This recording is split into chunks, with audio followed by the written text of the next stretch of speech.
Magandang gabi po sa inyong lahat. Gusto ko lang pong ipaliwanag ang barahang ito, no? Kasi kalimitan, kapag nakakakita ka ng ganyan, it's either na nagkaroon ka ng barang, meron kang matinding or malubhang sakit, meron kang mga kulam, or meron kang mga problema na lubog ka na hindi mo maisasalba. Kasi sa ibang deck, sa likod niyan, 'di ba? Merong araw, merong mahahalagang pagkakataon.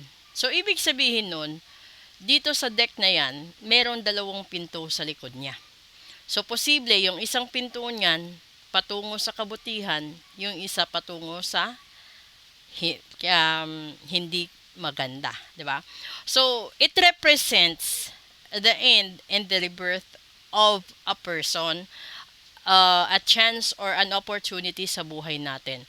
Kung yung dinadanas mo ngayon is kalugmukan sa kamalasan sa pera, sa negosyo, sa trabaho, 'di ba? So ibig sabihin nun, yung problema mo nasa finances. So ibig sabihin, kung itong baraha ang mag-isa mo lang titignan, merong ano yan laman.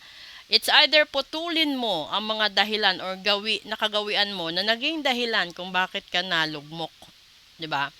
So kung masyado kang magasta sa pera, tapos kulang kumpara sa iyong kinikita, para magbago ang buhay mo, baguhin mo ang patakaran or pamamaraan mo. Kung ito naman ay isang relasyon at yung taong kasama mo ay hindi mo kasundo, ayaw, ano tawag nun? Bati-away, bati-away, bati-away. Isa din yung palatandaan na nakadepende kung gusto mong tapusin at magsimula ka ng panibago sa ibang mahal mo or sa ibang tao. Diba kasi, hindi ka naman bibigyan ng pagkakataon na magmahal ka ng pangalawang beses, pangatlong beses, kung yung una, yung pangalawa, naging mabuti para sa'yo, di ba? So, kung ito naman ay tungkol sa kalusugan at malubha na yung sakit mo, ibig sabihin, matatapos, di ba?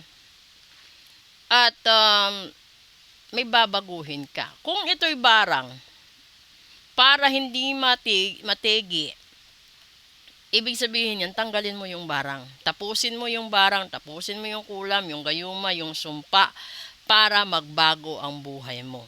Yun nga lang, inuulit ko at sinasabi ko sa inyong lahat. Hindi magbabago, no? Ang lahat-lahat at hindi magiging maganda ang resulta ng ritual kung ikaw mismo duda sa sarili mo at nanghihinayang ka. Halimbawa, nagpa-reading ka sa akin ilang buwan nang nakaraan. Tapos, merong mga ganyan. Tapos, hindi mo pinagawa. Dumating ang paghuhukom. Nangyari. Lahat ng sinabi ng baraha. Ngayon, eto na tayo, no? Hanggang November 19, 11:59 ng gabi. Ibig sabihin yan, kung ano man yung meron kayo na estado sa buhay nyo, yan yung magiging buhay nyo pagtawid ng November 20th at posible kapag ikay nahulog sa bad karma, nasa 16 years to 20 years na paghihirap po yun. Depende ho sa klase ng karma na meron kayo. Kung meron din kayong good karma, no, dahil may mabuti kayong puso, naging matulungin kayo, naging mabait kayo sa magulang at mga kapatid nyo, tapos bigla kayong binigyan ng pagkakataon ng Diyos na yumaman. Tapos nung yumaman na kayo, gumanda yung buhay nyo, binago nyo ugali nyo, huwag nyong asahan na magtatagal yan ng 2 dekada. Dahil pwede yung bawiin ng Diyos sa isang iglap lang. Ngayon, kung meron naman tayong mga sakit, ganito yon. Gusto ko ipaliwanag sa lahat. Yung ritual kasi, hindi siya magic. Diba? Kapag nag-ritual ka, kailangan ahead ka sa pangyayari. So ngayon kung nakikita, sasabihin natin, in few days from now or in 4 days from now, may nakikitang aksidente. Yung aksidente na yon is posible na ikamamatay ng ibang tao. No? Siyempre, sasabihin ko, Nasabihin, gawin mo sa ganitong tao na wag siya para maiwasan niya ang kamatayan. O ngayon, kung yung idadahilan mo is hindi mo kayang gawin, ibig sabihin parang sinabi mo na rin na sige, hayaan na natin siyang mamatay, 'di ba? So, walang sisisihin kung hindi nyo binigyan ng konsiderasyon ang ganito na pangyayari. Yung pagkakataon din, no, na sinabi ko noon sa isang client ko sa isang sikat na restaurant.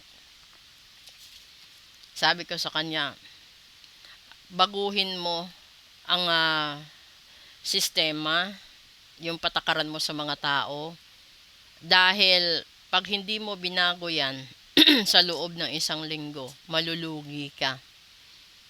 Hindi pa umabot ng isang linggo, nalugi siya bigla, nag-bankrupt. Dahil hindi niya ang tawag doon, hindi niya na-discover na matagal na palang pinaplano ng tauhan niya na nanakawan siya.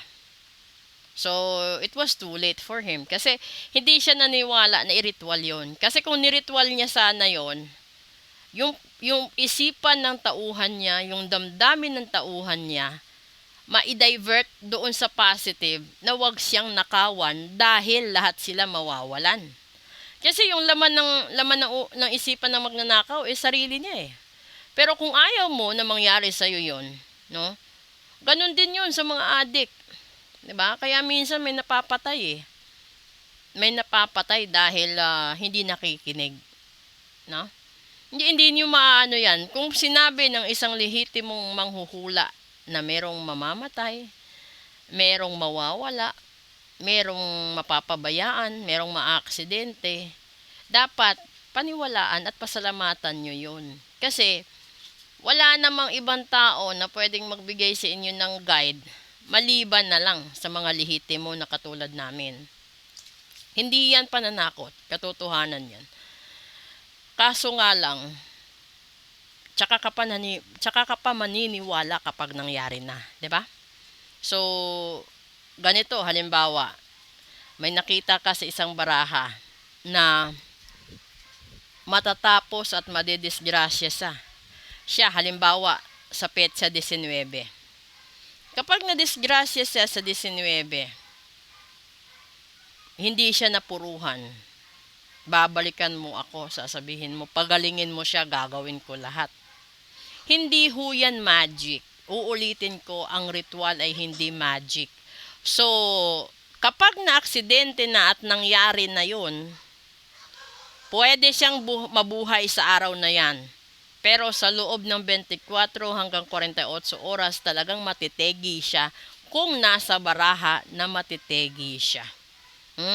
Yung ngayon, hindi ko alam kung matatanggap o hindi ng iba.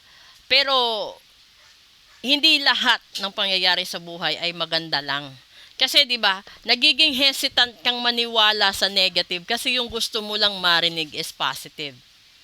Baliktarin niyo yung pag-iisip ninyo. Mas magpasalamat kayo kung ang nalaman ninyo ay negative. Kasi lalong-lalo na kung magulang ka. 'Di ba? Ipapa-card read mo yung mga anak mo. Pag napa-card read mo yung anak mo, alam mo ahead of time kung ano gagawin mo sa anak mo to avoid such big problems in the future.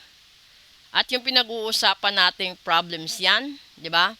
Hanggang November 19 lang. So kapag lumagpas ang 19, ibig sabihin pahirapan. Parang cancer ang gamutan. So, imbes na bibili ka lang ng mga paracetamol, mga mefenamic lang, talagang mapupunta ka sa antibiotic at mga injectable wherein mas mahal at mas mahaba ang gamutan. So, yun na, wag kayong magalit. Kung meron mang masasabi sa barahan na ganun, magpasalamat kayo. Dahil mas pagsisisihan nyo kung merong nakaalam at hindi man lang kayo pinagsabihan. Okay? So, sana ang card na yan na nakikita nyo sa screen, maiwasan nyo simula sa araw na ito. Magandang gabi po!